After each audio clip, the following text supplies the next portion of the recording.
जय हिंद। आज आप सभी को हिंदी बताने वाले हैं, यानी कि गद्य खंड फर्स्ट चैप्टर है। ठीक है, आप सभी को बिल्कुल पता हो गया कि श्रम विभाजन जाति प्रथा यानी कि गद्य खंड में बताने वाले। ठीक है, इसी तरह आप सभी को वन शॉट सभी दिख कराने वाले हैं। और आप सभी बिल्कुल जो नोट्स भेजे हैं व्हाट्सएप पेड ग्रुप में तो बिल्कुल निकाल लिए होंगे। ठीक ना, देखिए हम जो ऑफलाइन के सेंटर में जो चलाते हैं यही नोट्स चलाते हैं। आप सब देख सकते हैं कि ऑफलाइन सेंटर का जो मेरा नाम है ब्रिलियंट कोचिंग सेंटर है। ठीक ना, जैसे class 10 Hindi subjective plus objective है। ठीक ना, जो जितना भी लिखे हैं वो खुद आप सभी को भी दिए हैं, व्हाट्सएप पेड ग्रुप में भी है और भी जगह टेलीग्राम पर भी है। ठीक ना, इसलिए आपसे बिल्कुल देखिए नोट्स किस तरह से आप सभी को ये बिल्कुल बताने वाले हैं श्रम विभाजन और जाति प्रथा। ठीक ना, पूरा विवरण वन शॉट में आप सभी को ट्रिक के साथ कराने वाले हैं बिल्कुल। यदि आप वीडियो पूरा देख लेते हैं तो आप सभी को वन शॉट ना एक भी क्वेश्चन नहीं छूटने वाला। ठीक है, इस तरह से आपसे बिल्कुल। और ज्योग्राफी भी आप सभी को भेज दिया है। ज्योग्राफी भी यदि इस तरह से निकाल के यदि पढ़ते हैं तो आप सबको 450 प्लस नंबर रोकने से कोई नहीं रोक सकता है। यदि इस तरह से क्लास 7 पढ़ाते जाता है और उसके बाद नोट्स भी रिविजन करते जाइएगा तो आपको मेरा गारंटी है कि इससे बाहर कुछ भी नहीं होगा। ठीक ना, इसलिए देर कुछ करने का बात तो नहीं है, देर भी नहीं कुछ करेंगे, सीधा क्लास की ओर चलते हो, सीधा पढ़ाई। ठीक ना, कोई बकवास नहीं, सीधा सिर्फ पढ़ाई करना है। हाँ बिल्कुल, यदि इस तरह से निकाल के पढ़ते हैं तो आप सबको बहुत मजा आने वाला है। ठीक है, रिविजन एक साथ होते जाएगा। ठीक है, आप सभी जानते होंगे कि श्रम विभाजन और जाति प्रथा फर्स्ट चैप्टर है गोधूली का। ठीक है, गोधूली यानी कि गद्य खंड का। और इसका पहले जो हम पढ़ाने वाले क्या चीज, हर चैप्टर का आप सबको लेखक परिचय, क्योंकि लेखक परिचय महा जरूरी महा इंपॉर्टेंट है। ठीक है, इसलिए आप सबको क्या करेंगे, पहले लेखक परिचय। लेखक परिचय का नाम कराएंगे, उसका जन्म कितने से मृत्यु कितने से, पिता का नाम, माता का नाम, कहाँ कहाँ ये डिग्री लिया था, क्या क्या पढ़ा था। ठीक है, इसका रचना क्या था। ठीक है, ये सभी चीज आप सबको बताने, क्या उपहार लिया था, क्या पुरस्कार लिया था, ये सभी आप सभी का लेखक परिचय में होने वाला है। ठीक है ना, उसके बाद आप सभी का थ्योरी विवरण कराएंगे, उसके बाद ऑब्जेक्टिव, उसके बाद क्या सब्जेक्ट है और सब्जेक्ट वन लाइन रहेगा। इस तरह के शॉर्ट ना आप सबको बिल्कुल याद रहेगा। और जितनों को कराएंगे इस क्लास से बाहर आ गया तब बोलिएगा। ठीक है, चलिए स्टार्ट करते हैं।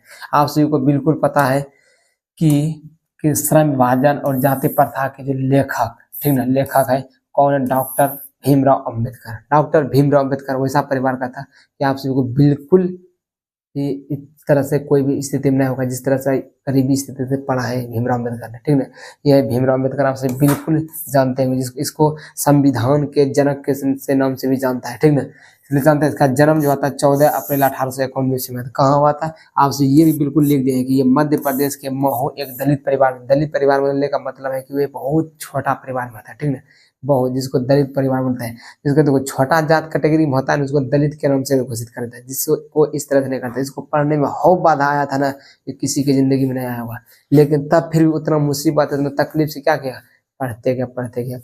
और इतना पढ़ाई के बल दम पर क्या ना, जो जिंदगी में कहता है कि पढ़ाई से कुछ नहीं होता है, इससे पूछिएगा, इसको विवरण पूरा इसका इतिहास जानिएगा, तब उसके बाद जानिएगा कि पढ़ाई के बल पर जिंदगी में जो नहीं कम हो सकता वो कम पढ़ाई के बल पर हो जाएगा। ठीक है, इसलिए आपसे वो बोलते हैं कि पढ़ाई करिए पहले। और जाति का तो महार मतलब का डॉम जाता है ना, छोटा, उसी को। माता का नाम क्या था, भीमाबाई। ठीक ना, भीमाबाई था। ठीक ना, और इसके पिता का जन्म था रामजी सकपाल था। क्या नाम था, रामजी सकपाल था। ठीक है, पिता का नाम क्या था, रामजी सकपाल था। कहते विवाह जो था 1906 ईस्वी में का रामाबाई के साथ, मैंने उसका पत्नी क्या नाम था, रामाबाई था। क्या नाम था पत्नी का, रामाबाई। ठीक ना, आप सभी को बिल्कुल एक एक चीज उसको याद करवा देंगे। यदि इस नोट से एक भी बोलते हैं कि बाहर कभी नहीं हो सकता। कहते ये मैट्रिक पास किया था कब, 1907 में। ठीक ना, मैट्रिक का पास किया था 1907 में, शादी क्या होता 1906 ईस्वी में। ठीक ना, कहता श्रम विभाजन जाति प्रथा कुछ महत्वपूर्ण तथ्य जो बार बार पूछता है एग्जाम में, और इसी से ऑब्जेक्टिव रहने वाला है, इससे बाहर नहीं होगा। ठीक ना, चलिए जानते हैं क्या क्या इसका मुख्य बात है। ठीक ना, देखिए यहाँ जो है आप सभी को बिल्कुल आप सबको बताने वाले हैं क्या क्या है। कहता है श्रम विभाजन और जाति प्रथा पाठ की कौन सी विधा है। विधा बोलने का मतलब है कि यह निबंध है, कहानी है, कविता है, भाषण है, ललित निबंध, क्या चीज है, वे सभी जानने वाले। ठीक है, ये जो है ना एक प्रकार का निबंध है। श्रम विभाजन जो जाति प्रथा है ना, ये क्या है, निबंध है। ठीक ना, देखिए मानव मुक्ति का प्रदा किसे कहा था, मानव मुक्ति का प्रदा कहा था भीमराव अम्बेडकर को कहा था। देखिए कहानी का एक करके विवरण बताएंगे, लेकिन यहाँ पर आगे पीछे क्वेश्चन भले हो सकता है, लेकिन आप सबको कहानी का रहस्य मिलने वाला है। ठीक है, कहीं मिलेगा आप सबको बिल्कुल सटीक मिलने वाला है। जैसे कहता है ये हो गया कि मानव मुक्ति का प्रदा किसे कहा जाता है, मानव मुक्ति का पुरोधा बोलने का मतलब है कि मानव को मुक्ति कौन दिला सकता है, आजादी कौन दिला सकता है। जो छोटे छोटे परिवार का है उसको भी कौन आजादी दिला सकता है, डॉक्टर भीमराव अम्बेडकर ने दिलाया था। ठीक है, कौन दिलाया था, डॉक्टर भीमराव। इसलिए मानव मुक्ति का पुरोधा कहा जाता है, गरीबों का मसीहा कहा जाता है। किसे कहा जाता है, डॉक्टर भीमराव अम्बेडकर को। ठीक है ना, देखते हैं आगे क्वेश्चन। कहता है किसके प्रोत्साहन राशि पर भीमराव अम्बेडकर उच्च शिक्षा प्राप्त करने के लिए न्यूयॉर्क और फिर वहां से लंदन गए थे। किसके, बड़ौदा नरेश के प्रोत्साहन राशि पर तो कहाँ कहाँ गया था, जो गया था देखो ये भीमराव अम्बेडकर जो उच्च शिक्षा प्राप्त कर न्यूयॉर्क भी गया था, उसके बाद कहाँ गया था, लंदन गया था। ठीक ना, किसके प्रोत्साहन था, बड़ौदा नरेश। ये प्रोत्साहन राशि दिला के उच्च शिक्षा प्राप्त करवाने के लिए, देखिए किसी का साथ आगे बढ़ने के लिए किसी का हाथ होता है, उसका साथ तो जो स्टूडेंट था, विद्यार्थी जिस जीवन में था डॉक्टर भीमराव अम्बेडकर उस समय तो था ही, तेज विद्यार्थी था ही, उसके साथ साथ लगनशील उसका एक शिक्षक भी था। कौन कौन, बड़ौदा और नरेश। ठीक ना, वे बहुत बहुत उसके लगनशील था, उसको प्रोत्साहन राशि दिलाता था, छात्रवृत्ति दिलाता था, किसी तरह उसको मदद करते करते करते करते उसको ऊंचा की ओर ले जाने का प्रयास कर रहा था। और ऐसा क्या, एक दिन पूरा एकदम भारत को बदल कर एकदम पूरा इतिहास में इसका नाम है। इस तरह से यदि आप मेहनत करते हैं तो किसी भी फील्ड में आप सबका नाम आ सकता है। इसीलिए आप सबको क्या करना है, रेगुलर मेहनत करते रहना है। ठीक ना, कहता है भीमराव अम्बेडकर की चिंतन व रचनात्मक और प्रमुख प्रेरित व्यक्ति कौन थे, बुद्ध, कबीर और ज्योतिबा फुले। ये उसका महत्वपूर्ण व्यक्ति था जो इसको आगे बढ़ाने के लिए था ना, वो बुद्ध, कबीर और ज्योतिबा फुले। ये खतरनाक उसका व्यक्ति था जो उसको आगे बढ़ाने के लिए प्रेरित करता था, और हर परिस्थिति में, हर प्रॉब्लम में उसका समस्या को ये क्या करता, दुख दर्द उसका समझता था और आगे बढ़ाने का प्रयास करते थे। कहते भारत के संविधान निर्माण में किसकी अहम भूमिका है, भीमराव अम्बेडकर, इसकी अहम भूमिका है भारत का संविधान। आप सभी को पता है कि बिल्कुल जो संविधान चलता है, संविधान के अनुसार ही क्या होता है, हर चीज नियम, कोर्ट कचहरी जो चलता है उसके नियम पे। ठीक है, कुछ भी कर सकता है तो उसके, और इसको संविधान का जनक के रूप में, अहम भूमिका के रूप में बोला था डॉक्टर भीमराव अम्बेडकर। इसलिए ये भी क्वेश्चन पूछता है, डॉक्टर भीमराव कि संविधान का जनक कौन है, डॉक्टर भीमराव अम्बेडकर, क्योंकि ये गरीबों की मसीहा के रूप में बनाया था। क्योंकि छोटे छोटे और बड़े से बड़े, और ये सोचता है, ये जो लिख रहा था संविधान को ना, ये बोला देखो नहीं पूरा ढील देंगे, न पूरा टाइट करेंगे, ऐसा नॉर्मल रखेंगे, नहीं किसी को भी आज़ादी मिल रहा है, भारत स्वतंत्र हुआ है, स्वतंत्रता का अधिकार सभी को होना चाहिए, उस तरह से आप सभी करेंगे, चाहे छोटा जात रहे, चाहे बड़ा जात रहे, या मध्यम वर्ग, कोनो वर्ग रहे, यदि उसको आज़ादी मिला है तो आज़ादी की तरह जिएगा। इसका कहना यह था, चाहे गरीब रहे या अमीर रहे, ठीक ना, चाहे छोटा जात रहे या बड़ा जात रहे। ठीक ना, तो नेक्स्ट क्वेश्चन जानते हैं, भीमराव अम्बेडकर की मृत्यु कब हुआ था और कहाँ हुआ था। दिसंबर 1956 में दिल्ली में था। आप सबको पता होगा कब हुआ था, 1956 ईस्वी में, और कहाँ हुआ था, दिल्ली में हुआ था। ठीक, तो द कास्ट इन इंडिया के लेखक कौन है, ये जो लिखा था कौन लिखा था, डॉक्टर भीमराव अम्बेडकर है। द कास्ट इन इंडिया के लेखक कौन था, डॉक्टर भीमराव अम्बेडकर। ठीक ना, कहता है बुद्धिज्म एंड कम्युनिस्ट के लेखक कौन है, ये भी जो है कौन है, डॉक्टर भीमराव अम्बेडकर है। ठीक ना, कौन है, डॉक्टर भीमराव अम्बेडकर है। ठीक ना, इसलिए आपसे ये बिल्कुल सटीक जानकारी मिलते हैं, आपसे बिल्कुल लगातार पढ़ते रहिए। ठीक ना, इस तरह से आप सबको बिल्कुल इस तरह से नोट्स जो मिल रहा है ना, इतना कम सस्ता फी में या बिल्कुल फ्री में कोई नहीं देने वाला, इसलिए आप सबको जितना हो सके उतना स्टूडेंट को जोड़ते रहिए, अपना प्रयास करते रहिए। ठीक ना, देखिए बुद्धिस्ट एंड हिंदू धर्म के लेखक कौन है, डॉक्टर भीमराव अम्बेडकर है। कौन है, डॉक्टर भीमराव अम्बेडकर है। ठीक ना, इसका बताते हैं भीमराव अम्बेडकर ही था। 10 नंबर में जानिए क्वेश्चन क्या कहता है, कहता है कि देखो बाबा साहेब अम्बेडकर का संपूर्ण वाग्मंड कितने खंडों में बांटा था, 21 खंड में उसका वाग्मंड बांटा था। कितने खंड में था, 21 खंड में था। ठीक ना, चलिए नेक्स्ट क्वेश्चन जानते हैं, कहते हैं श्रम विभाजन और जाति प्रथा बाबा साहेब अम्बेडकर के किस भाषा से लिया गया है, ये एनिहिलेशन ऑफ कास्ट ले थी। ये जो भाषण था किसके लिया, श्रम विभाजन जाति प्रथा जो लिया गया बाबा साहेब अम्बेडकर का, ठीक ना, किस भाषा से लिया गया है, ये एनिहिलेशन ऑफ कास्ट से लिया है। किस भाषा से, एनिहिलेशन ऑफ कास्ट से। ठीक ना, आप जरूर याद रखिए, कहता है बाबा साहेब के विख्यात भाषण एनिहिलेशन ऑफ कास्ट का हिंदी रूपांतरण किसने किया था, ललई सिंह यादव ने किया था। इसका जो हिंदी में रूपांतरण किया था, कौन किया था, ललई सिंह यादव ने किया था। ठीक है, आगे देखते हैं, कहता है भारत में बेरोजगारी का मुख्य कारण क्या है। भारत में बेरोजगार है ना, क्या कहे, जाति प्रथा। देखो कोई भी विधायक है, कोई भी किसी को वोट देगा, कहेगा मेरा जो जात है नहीं देखता कि काम कौन अच्छा कर रहा है, इस पर नहीं देगा वोट, लेकिन उसका जाति, जिस कारण से क्या था, बेरोजगार पड़ जाता है। वो जाति वोट को देगा तो वो भी सोचता है कि हमको जात का अपना देखना है, दूसरे जात का क्या मतलब है। ठीक है, इसलिए अपना जात को देखना, इसलिए जाति के आधार पर कभी नहीं होना चाहिए। मूर्ख है जो आदमी जाति के आधार पर वोट देता है, उसको अपना कम के आधार पर देना चाहिए, जिस कारण से बेरोजगारी का जो मुख्य कारण बन गया, क्या कारण, जाति प्रथा। ठीक है, जाति प्रथा के कारण। चलो नेक्स्ट, जाति प्रथा स्वाभाविक विभाजन नहीं है, क्यों। स्वाभाविक विभाजन नहीं क्यों? कहता है कि देखो जाति प्रथा स्वाभाविक विभाजन नहीं क्यों? कहता है रुचि पर आधारित नहीं होने के कारण जो जिसका कम है वो कम नहीं करेगा, ठीक है, जो जिसका कम वो कम नहीं करेगा, क्या बेरोजगारी में पड़ेगा। अब बोलेगा जो नाई कम है तो नाई का ही कम करेगा, उसको टैलेंट ही है दूसरा कम करने का तो दूसरा कम नहीं करने देगा। ये क्या है, बहुत बुराई का कम हो रहा है, इसलिए इस तरह से कम नहीं होना चाहिए। जिसको जिस काम में टैलेंट है उस काम को करिए, तभी वो अपना तबाही मचाता है उस काम में, ठीक है। मुझे पढ़ाने का शौक है तो मुझे पढ़ाने का ही शौक है, पढ़ाई, ठीक है, इसलिए मुझे दूसरा काम करने का शौक नहीं है तो इसलिए दूसरा काम नहीं कर सकते। क्यों नहीं करेंगे? क्योंकि हमको रुचि नहीं है। जिस काम में हमको रुचि है उस काम करने में बहुत मजा आएगा और वो ज़्यादा ऊपर भी जाता है, ठीक है, वो आदमी वो व्यक्ति वो बहुत ऊंचा जाता है जिसको जिस काम में रुचि है, और रुचि के आधार पर काम भी होना चाहिए, ठीक है ना। चलिए जानते हैं आगे क्वेश्चन। कहता है कि आदर्श समाज स्वतंत्रता, समानता और भ्रातृत्व पर आधारित होगा, किसने कहा था? भीमराव अम्बेडकर ने कहा था। देखो भीमराव अम्बेडकर ये कहना था कि एक तरह से एकदम भाईचारा के रूप में रहना चाहिए, दूध और पानी का मिश्रण की तरह रहना चाहिए, जिसको किसी को ये पता नहीं चले किस तरह से कौन जाता है, किस तरह इस तरह से आदमी को मिल के रहना चाहिए, ठीक ना।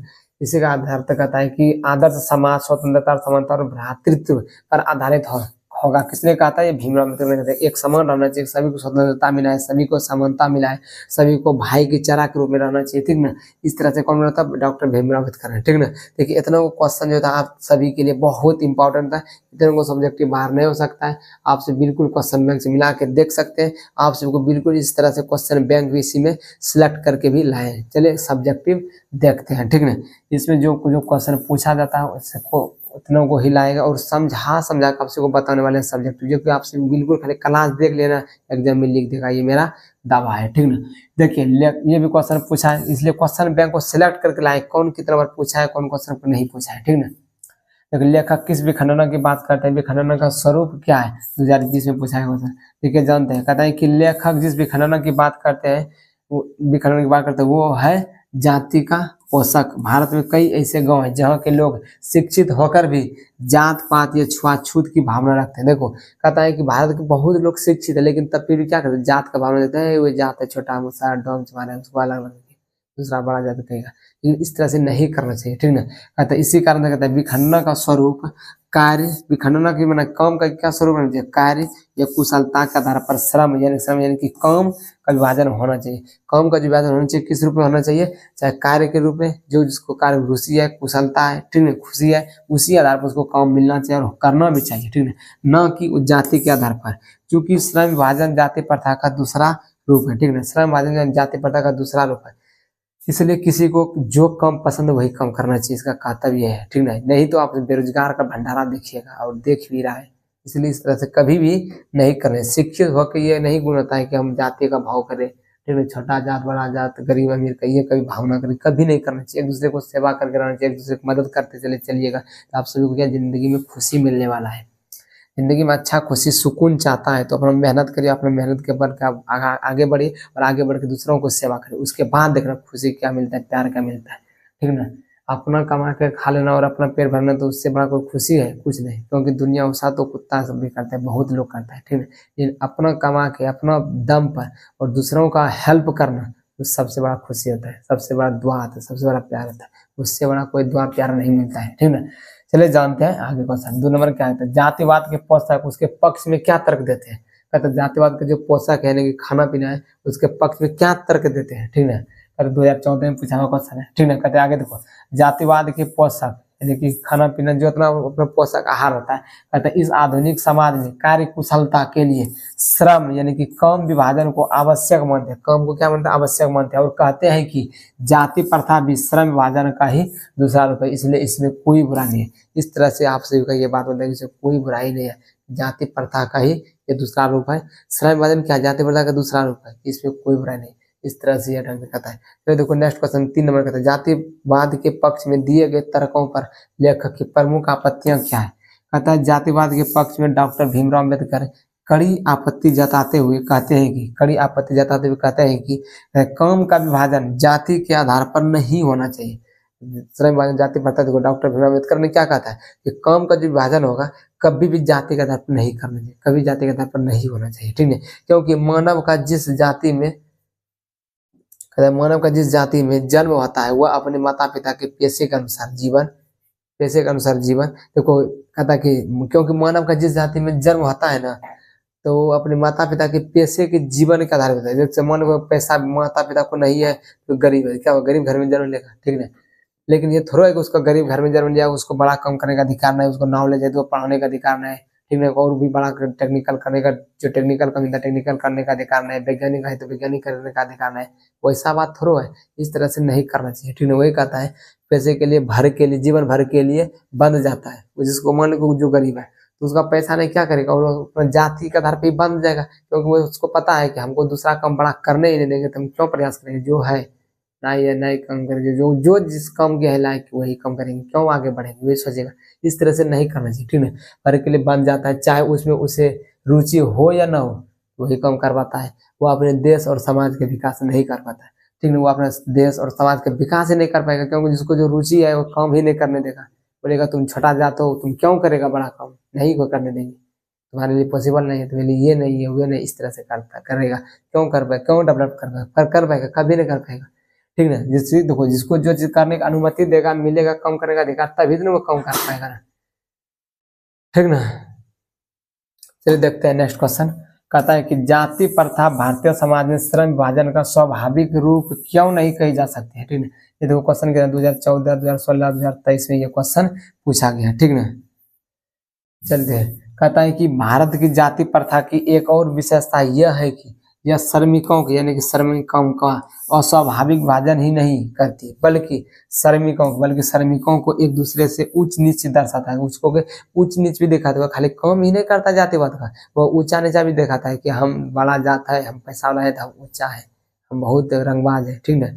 जो तुम गरीब हो तुम मेरी लात के अंदर रहो, ऐसे रहो, अगेरी बगेरी बोलते रहता है, ठीक है। ऐसा भी बात दिखाता है, और ये हकीकत अभी भी कुछ कुछ समाज में चलता है, ठीक है। जो विश्व के किसी भी समाज में नहीं पाया जाता, जो ऐसा विश्व के किसी भी देश में नहीं पाया जाता, विश्व के समाज में ऐसा नहीं पाया जाता, लेकिन अभी भी कुछ कुछ भारत में ऐसा है परिस्थिति। लेकिन इस तरह से परिस्थिति नहीं होना चाहिए। यदि इस सबको बदल सकता है आप सब भी मिलकर, हम सभी मिलकर पढ़ाई को आगे बढ़ाकर ही बदल सकता है, और ऐसा कोई नहीं बदल सकता, बिना शिक्षित का ऐसा बदला ही नहीं सकता है, ठीक है। आप सबको बिल्कुल समझ आए कि भारत की जाति प्रथा की एक और विशेषता यह है कि यह श्रमिकों और अस्वाभाविक विभाजन ही नहीं करती, बल्कि श्रमिकों को एक दूसरे से उच्च नीच दर्शाता है, जो विश्व के किसी भी देश या समाज में नहीं पाया जाता, ठीक ना। चलिए नेक्स्ट क्वेश्चन जानते हैं। 5 नंबर कहता है कि जाति प्रथा भारत में बेरोजगार का एक प्रमुख और प्रत्यक्ष कारण कैसे बनी हुई है। ये भी देखो कितना क्वेश्चन बार पूछा है, ठीक ना। कहते हैं कैसे बनी हुई है ऐसा कारण। कहते हम वास्तविक रूप से कह सकते हैं कि जाति प्रथा भारत में बेरोजगारी का एक प्रमुख और प्रत्यक्ष कारण माना गया। जाति प्रथा, जाति के आधार पर जिस तरह से बांटा गया सभी को समाज को, जिस कारण से ही बेरोजगार का मुख्य कारण है, ठीक है। और दूसरा कोई कारण नहीं है। यदि उसको आजादी हर कम करने का मिलता तो इस तरह बेरोजगार नहीं रहता, ठीक ना। कहता है कि प्रत्यक्ष कारण माना जाता है, ठीक है। चूंकि मानव का जिस जाति में जन्म होता है वह अपने माता पिता के पेशे के अनुसार ही जीवन भर के लिए उसी पेशे में बंध जाता है। उसी पेशा, जिसका जो पेशा है वही काम, जिसका जो पहले जाति है वही जाति में बंधा जाता है कि हम ये जाता है, हमको बड़ा कम करने का अधिकार नहीं मिलेगा, क्योंकि समाज का ये दबाव है। किसका दबाव? समाज का दबाव, समाज का दबाव है कि तुम जो जात में जब पैदा ले वही जात का तुम कम करो, दूसरा जात का कम नहीं कर सकते, ठीक है।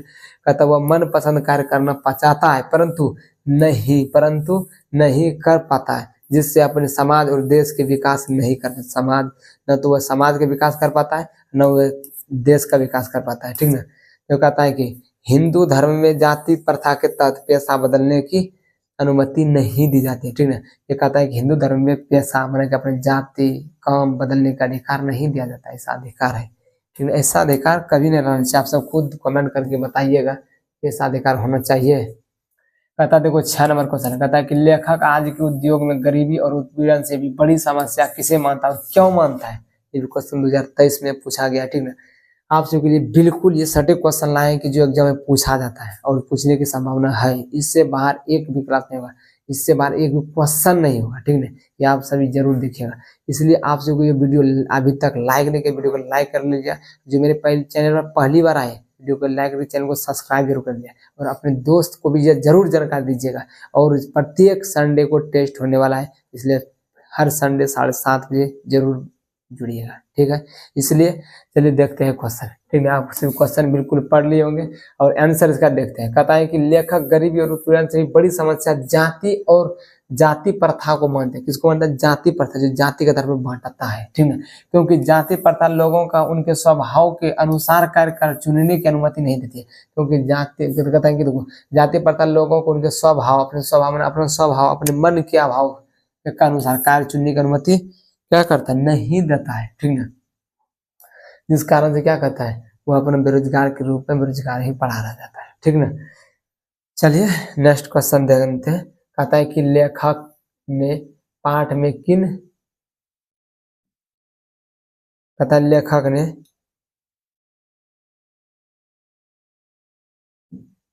देखो कहता है 7 नंबर क्वेश्चन, लेखक ने पाठ में किन प्रमुख पहलुओं से जाति प्रथा को एक हानिकारक प्रथा के रूप में दिखाया गया? इसका हानिकारक प्रथा के रूप में दिखाया गया। ये भी क्वेश्चन जान लो, देखो कितना, कौन सी ईस्वी में पूछा गया? 2015 में। कहता लेखक ने पाठ के विभिन्न पहलुओं में जाति प्रथा को एक हानिकारक प्रथा के रूप में दिखाया गया। किस रूप में दिखाया? हानिकारक के रूप में दिखाया, जो इस प्रकार है: अस्वाभाविक श्रम विभाजन, बढ़ती बेरोजगारी, श्रम अरुचि, श्रम और रुचि तथा विवशता में श्रम का चुनाव, आदर्श तथा सभ्य समाज है, ठीक है। सभ्य समाज इस तरह से दिखाया गया, ठीक है। कहता है कि देखो, और 8 नंबर क्वेश्चन है, कहता है कि सच्चे भारत का दर्शन, सच्चे लोकतंत्र की स्थापना के लिए लेखक ने किन विशेषताओं को आवश्यक माना है? ये 2016 में पूछा हुआ क्वेश्चन है। देखिए, महान साहित्यकार एवं संविधान के जनक डॉक्टर भीमराव अम्बेडकर ने सच्चे लोकतंत्र की स्थापना के लिए स्वतंत्रता, सच्चे लोकतंत्र की स्थापना के लिए क्या बोले? स्वतंत्रता उसको मिलना चाहिए, अपना काम का अधिकार पाने के लिए समानता मिलना चाहिए, का अधिकार, एक समान अधिकार मिलना चाहिए, बंधुत्व पर आधारित होना चाहिए, अपने बंधा हुआ पर अधिकार मिलना चाहिए, आजादी हर चीज का मिलना चाहिए, समानता एक समान मिलना चाहिए, आधारित समाज को आवश्यक माना है। किसको माना है? आवश्यक माना है। हम सभी देशवासियों के बीच भाईचारे का संबंध है, भाईचारा माना चाहिए, भाई भाई में एक जैसा मिलन होना चाहिए। है नहीं कि आप अपना दूसरा जात है, हम दूसरा मिल जात के साथ इस तरह नहीं चारा मिल सकते, भाईचारा के रूप में ले सकते हैं। दूध और पानी के मिश्रण जैसा रहना चाहिए, जिसको जिसको मिल जाए पता नहीं चले कि दूध है कि पानी है, ठीक ना, संबंध होना चाहिए। कहता है किसी भी प्रकार का जात पात या छुआछूत की भेद भावना मन में नहीं होना चाहिए, किसी को भी जात पात का या छुआछूत की भेदभाव का भावना नहीं होना चाहिए, ठीक ना। कहता है कि तभी हम एक अच्छे समाज का निर्माण कर सकते हैं, तभी हम अच्छे समाज का निर्माण कर सकते हैं। इसे अपनाने से देश की एकता अखंडता मजबूत होगी। इससे अपनाने से क्या होगा? यदि अच्छे से हम सभी समाज में मिलजुल कर करेंगे तो क्या होगा? अच्छे देश की क्या होगी? एकता अखंडता क्या होगा? मजबूत होगा। क्या होगा? मजबूत होगा, ठीक ना। इसलिए आप सभी को ये बिल्कुल पता चल गया है कि किस तरह से आप सभी का ये होने वाला, ठीक ना। ये 8 नंबर तक क्वेश्चन था।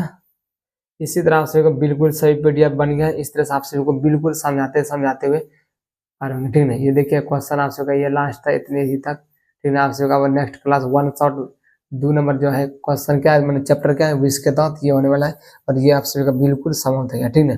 इसलिए आप सभी जो भी स्टूडेंट नए जुड़े हैं मेरे चैनल पर, वीडियो को लाइक करके चैनल को सब्सक्राइब कर लेना, जो अभी तक जिसकी को पता नहीं था कि इस तरह से भी पढ़ाई कराया जाता है, ठीक ना।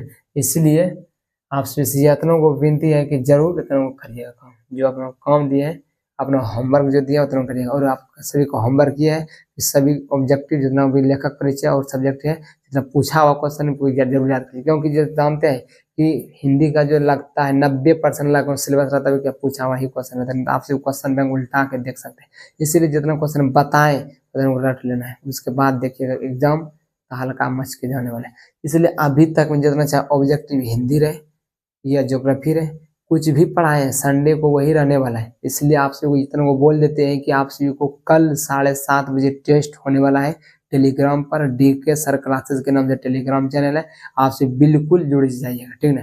ये देर मत करिएगा, 7:30 अगला संडे को बहुत से स्टूडेंट का 10 मिनट 5 मिनट 10 क्वेश्चन 5 क्वेश्चन छूटेगा, क्योंकि 2 4 5 10 मिनट के लेट जुड़ा था, क्योंकि वहाँ पर फिक्स टाइम में जुड़ेगा तभी, क्योंकि 1 सेकंड को वहाँ पर खिलाता है। आपसे ये देखिए कि मेरा तैयारी कितना बेस्ट चल रहा है, मेरा तैयारी किस तरह से हो रहा है, जो कि इस तरह से क्वेश्चन गिरा है तो हम नहीं मार सकते हैं, ठीक है। इसलिए यहाँ से भी जो हिंदी पूछे हैं पता है, इससे भी कुछ रहने वाला है क्वेश्चन। और ज्योग्राफी 2 चैप्टर हो गया है, ज्योग्राफी से 2 चैप्टर रहने वाला है, ठीक है।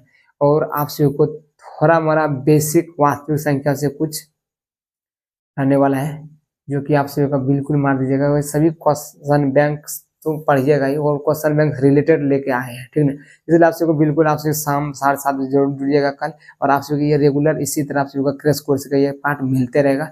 ये 1 शॉट था क्रैश कोर्स का। आप सभी बिल्कुल जो नहीं जुड़े हैं व्हाट्सएप पेड ग्रुप में जुड़ जाइए, बिल्कुल आप सभी को फायदा बहुत बहुत मिलने वाला है। इसलिए आप सभी को अपने दोस्तों में शेयर करें और अपने दोस्तों को जोड़ें और अपना पढ़ाई को रेगुलर रखें, क्योंकि एग्जाम नजदीक आ रहा है, टाइम घटते जा रहा है, टाइम बढ़ता नहीं, एक एक दिन आप सभी का क्या हो रहा है, टाइम घटते जा रहा है। इसलिए अपना पढ़ाई में ज़्यादा बिजी रहे, इससे आपका बहुत भला होने वाला है।